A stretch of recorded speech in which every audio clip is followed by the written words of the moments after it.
ಬೆಂಗಳೂರಿನ ಕಂಠೀರವ ಸ್ಟುಡಿಯೋ ರಸ್ತೆಯಲ್ಲಿ ಘೋರ ದುರಂತ ನಡೆದಿದೆ. ಅಂಡರ್ಪಾಸ್ ಕಾಮಗಾರಿ ವೇಳೆ ಏಕಾಏಕಿ ಮಣ್ಣು ಕುಸಿದು ಇಬ್ಬರು ಕಾರ್ಮಿಕರು ಸಾವನ್ನಪ್ಪಿದ್ದಾರೆ.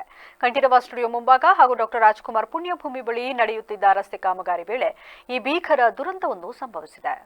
ಅಂಡರ್ಪಾಸ್ ಕಾಮಗಾರಿಗಾಗಿ ರಸ್ತೆಯಲ್ಲಿ ಸುಮಾರು 20 ಅಡಿ ಆಳದವರೆಗೆ ಮಣ್ಣನ್ನು ಅಗೆಯಲಾಗಿತ್ತು. ಇಂದು ಎಂದಿನಂತೆ ಕಾರ್ಮಿಕರು ಕಾಮಗಾರಿಯಲ್ಲಿ ತೊಡಗಿಸಿಕೊಂಡಿದ್ದಾಗ ಮೇಲಿಂದ ಏಕಾಏಕಿ ಮಣ್ಣಿನ ತಡೆಗೋಡೆ ಕುಸಿದು ಬಿದ್ದಿದೆ.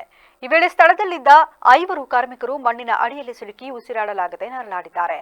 ಸಿಬ್ಬಂದಿ ಹಾಗೂ ಸಾರ್ವಜನಿಕರ ಸಮಯ ಪ್ರಜ್ಞೆಯಿಂದ ಮಣ್ಣಿನಡಿಯಲ್ಲಿ ಸಿಲುಕಿದ್ದ 3 ಕಾರ್ಮಿಕರನ್ನ ಸುರಕ್ಷಿತವಾಗಿ ಹೊರತೆಗೆಯಲಾಗಿದೆ. ದುರದೃಷ್ಟವಶಾತ್ ಇನ್ನಿಬ್ಬರು ಕಾರ್ಮಿಕರು ಮಣ್ಣಿನ ಅಡಿಯಲ್ಲಿ ಸಿಲುಕಿ ಸಾವನ್ನಪ್ಪಿದ್ದಾರೆ.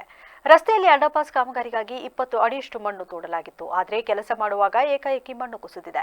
ಈ ವೇಳೆ ಮಣ್ಣಿನಲ್ಲಿ ಸಿಲುಕಿಕೊಂಡಿದ್ದ ಪರಿಮಳ್ ಸ್ಥಳದಲ್ಲೇ ಮೃತಪಟ್ಟರೆ ಸೋನರ್ ರಾಮ್ ಎಂಬಾತ ಆಸ್ಪತ್ರೆಯಲ್ಲಿ ಅಸುನೀಗಿದ್ದಾರೆ ಎಂದು ತಿಳಿದು ಬಂದಿದೆ. ಘಟನೆಯಲ್ಲಿ ಆನಂದ್, ಸುನಿಲ್, ಇಮ್ತಿಯಾಜ್ ಗಾಯಗೊಂಡಿದ್ದಾರೆ. ಕಾರ್ಮಿಕರು ಒರಿಸ್ಸಾ, ಜಾರ್ಖಂಡ್, ಪಶ್ಚಿಮ ಬಂಗಾಳದವರು ಎಂದು ತಿಳಿದು ಬಂದಿದೆ ಎಂದು ಮಾಹಿತಿ ನೀಡಿದರು.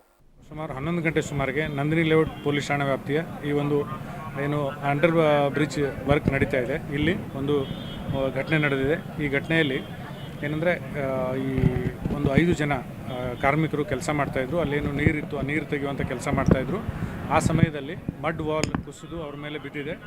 3 ಜನ ಅಲ್ಲಿಂದ ತಕ್ಷಣ ಓಡಿ ಹೊರಗಡೆ ಬಂದಿದ್ದಾರೆ. ಇನ್ನಿಬ್ಬರು ಆ ಮಣ್ಣಲ್ಲಿ ಸಿಕ್ಕಾಕೊಂಡಿದ್ರು. ಅದರಲ್ಲಿ ಒಬ್ಬರಿಗೆ ಸ್ವಲ್ಪ ಇಂಜುರಿ ಆಗಿದೆ ಅಂತ ಇಮಿಡಿಯೇಟ್ಲಿ ಹಾಸ್ಪಿಟ್ಲಿಗೆ ಶಿಫ್ಟ್ ಮಾಡಲಾಗಿತ್ತು. ಅವರು ಹಾಸ್ಪಿಟ್ಲಲ್ಲಿ ಡೆತ್ ಆಗಿದ್ದಾರೆ.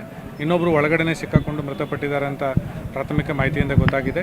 ಈಗಲೂ ಕೂಡ ಕಾರ್ಯಾಚರಣೆ ನಡೀತಾ ಇದೆ.